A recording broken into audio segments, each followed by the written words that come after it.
Kita akan sampaikan dulu informasi menarik berikut ini terkait dengan COVID, hot topics yang ramai diperbincangkan di Instagram IDXNA. Dan pemirsa, seperti kita ketahui bahwa per tanggal 1 Juli 2020, Bank Dunia menaikkan status Indonesia dari middle income country menjadi upper middle income country. Dan kenaikan status tersebut diberikan setelah berdasarkan asesmen Bank Dunia terkait dengan gross national income per kapita Indonesia yang naik 2019 menjadi $4.050 Amerika dari posisi sebelumnya sekitar $3.840 Amerika.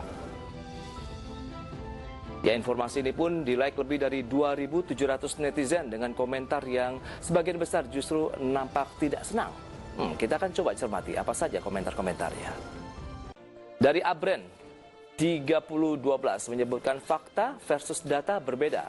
Itu dia menjadi salah satu yang dipertanyakan. Kemudian dari Reza Wirawan, dikasih naik kelas supaya bisa nambah utang ke World Bank. Semoga pemerintah tetap berpikir jernih. Itu dia salah satu harapan dari netizen. Ya, seperti yang bisa Anda saksikan di layar televisi Anda, ini beberapa komentar yang cukup beragam. Kita lanjutkan kembali perbincangan bersama dengan Pak Rofandi. Pak Rofandi, apakah memang data yang sudah disampaikan begitu bahwa posisi Indonesia naik kelas di mata World Bank atau Bank Dunia? Anda melihat ini menjadi sentimen yang membawa indeks juga bergerak positif atau tidak begitu? Kalau di market, nampaknya pemberitahuan seperti itu sudah lama. Jadi nampaknya tidak terlalu banyak pengaruh ke market kita. Market kita lebih lihat dari person masing-masing dari emiten. Artinya saat ini lagi dividen, saat masa dividen, maka investor kita lebih lihat emiten mana membagi dividen besar. Dan itu yang lebih concern oleh emiten. Namun sedangkan pemberitahuan dari World Bank itu terlalu masih kecil lah. Ini bagus untuk pemerintah, ya benar. Tapi untuk investor kita nampaknya tidak terlalu berpengaruh besar. Baik, komentar pun juga banyak yang justru menyaksikan begitu dengan data yang diberikan begitu. Ada yang menyatakan fakta versus datanya berbeda. Kemudian dikasih naik kelas agar katanya bisa menambah utang lagi ke Bank Dunia. Bagaimana tanggapan Anda? Ya, kalau saya agak no comment ya, karena kan ini lebih ke pemerintah dan lebih lebih banyak subjektifnya, walaupun kita lihat bahwa pemerintah sudah berusaha, namun saya lebih no comment untuk betul, padahal seharusnya diapresiasi begitu dengan berbagai langkah yang dilakukan oleh pemerintah untuk menjaga roda pertumbuhan ekonomi Indonesia. Tadi dari sisi GNI rasionya juga semakin membaik begitu dari sisi per kapitanya, Pak Rofandi. Ya, kalau saya lebih lihat bahwa kita jadi begini yang saya perhatikan, bahwa pemerintah telah melakukan semua hal yang terbaik, ya benar, dan yang kita harus apresiasi itu. Namun World Bank jika mengumumkan itu memberikan sentimen negatif ataupun ditanggapi negatif oleh netizen, itu saya juga wajar, karena kan kita tahu bahwa World Bank ini rentenir, atau mereka butuh menggerakkan uangnya dengan pinjaman, dan biasanya Indonesia kan termasuk salah satu yang rajin itu meminjam, dan jadi sehingga ini ada sentimen subjektif dari World Bank, dan ini yang dibaca oleh netizen sehingga mereka memberikan pesan negatif. Oke, menurut Anda ini yang menjadi penggerak dari penguatan IHSG pada hari Jumat ini, atau tadi sepertinya tidak lebih kepada tadi musim pembagian dividen kah, atau memang karena data-data dari global juga yang positif? Ya, saya rasa tidak banyak pengaruh data World Bank, lebih ke emiten. Ini juga akhir Jumat, dan juga data COVID itu lebih banyak mempengaruhi ke buat investor kita, ya. Baik, kita akan mencoba membahas bagaimana dengan saham-saham yang Anda rekomendasikan tadi. Unilever, Pak Rofandi, Anda jagokan di sektor konsumer. Hari ini justru mengalami tekanan 0,93% di 7975. Bagaimana analisis Anda? Apakah memang menjadi peluang yang tepat pada saat terkena aksi profit taking dari Unilever kita mengambil posisi beli?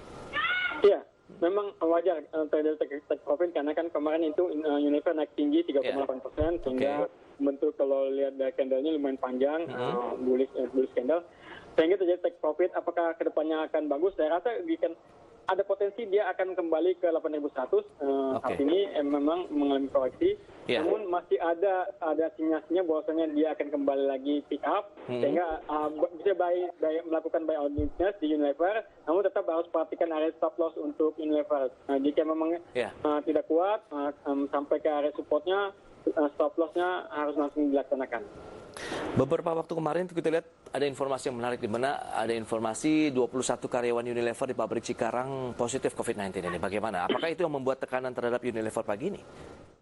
Saya rasa itu terjadi Unilever pengaruhnya sampai minggu kemarin ya, karena kan itu terjadi, kita lihat bahwasanya dari mulai peaknya itu Unilever itu dari mulai bulan akhir tanggal 19 bulan lalu itu terlihat bahwa tekanan itu terjadi, dan ini dipengaruhi oleh sentimen negatif seperti tadi disebutkan, sehingga sampai kemarin ini terjadi reversal sinyal, pembalikan arah, MA5-nya tembus, volume tinggi, dan terlihat bahwasanya candle-nya juga bagus. Jadi saya rasa semua berita negatif itu sudah diabsorb oleh investor, dan saat ini mungkin akan terjadi pembalikan arah. Oh, meskipun aktivitas dari pabrik dihentikan begitu, tidak akan memberikan tekanan yang lebih dalam lagi untuk Unilever. Saya rasa sudah terrefleksi dengan beberapa pengelemahan dalam seminggu terakhir ini. Oke, sudah terprice in lah begitu dengan kejadian sebelumnya ya. Iya. Oke, berikutnya Anda juga sampaikan Indofood. Indofood hari ini juga bergerak positif. Apa yang merekomendasikan Anda memilih Indofood begitu? Apakah lebih baik daripada ICBP? Karena sebenarnya banyak yang merekomendasikan ICBP dibandingkan dengan Indofoodnya. Ya, kalau untuk ICBP karena kan dia kemarin ini turunnya terlalu tinggi dan mulai saat ini sudah membentuk uptrend. Karena kan untuk Indofood karena kan dia berita kemarin ini yang lebih berdampak ke ICBP, sehingga Indofood itu pergerakannya lebih sideways ya. Jadi kenaikan juga lebih pelan. Namun keduanya tetap bergerak uptrend. Hanya emang ICBP saat ini lebih tinggi pergerakan kenaikannya. Itu juga dikarenakan turunnya lebih terlalu dalam. Itu aja masalahnya. Itu dia. Berarti ada beberapa saham yang direkomendasikan lebih kepada big caps nampaknya. Ada Unilever tadi, kemudian Indofood dan ICBP ya Pak Rofandi. Iya, sebenarnya sih ada sih saham-saham second yang kita lihat masih bagus seperti Timas gitu. Namun kita tahu bahwa saham-saham ini bagus, namun ada potensi likuiditinya kurang. Jadi saya khawatir jika banyak yang coba-coba masuk lalu terjadi overbuying, sehingga ketika melakukan selling sahamnya tiba-tiba tipis, volume tipis, agak susah juga untuk melakukan penjualan. Namun ya beberapa saham-saham yang second liner ataupun third liner itu masih banyak yang bagus saat ini. Kita bisa hajar kanan saja saat ini pada saat pembukaan market tadi. Sama apa nih, IMAS? Boleh ya. Lebih kepada untuk investasi apa nih? Jangka pendek begitu atau menengah panjang bisa? Tentu, ini IMAS ini 3 hari kemarin mengalami pelemahan, jadi potensi saat ini technical rebound untuk IMAS, sehingga ini lebih ke short term ya, artinya one day trading ataupun swing trading bagus untuk IMAS, namun untuk jangka panjang sebaiknya jangan. Oh, IMAS ya, untuk short term trading saja. Sementara untuk Unilever, ICBP, dan Indofood sama, short term trading?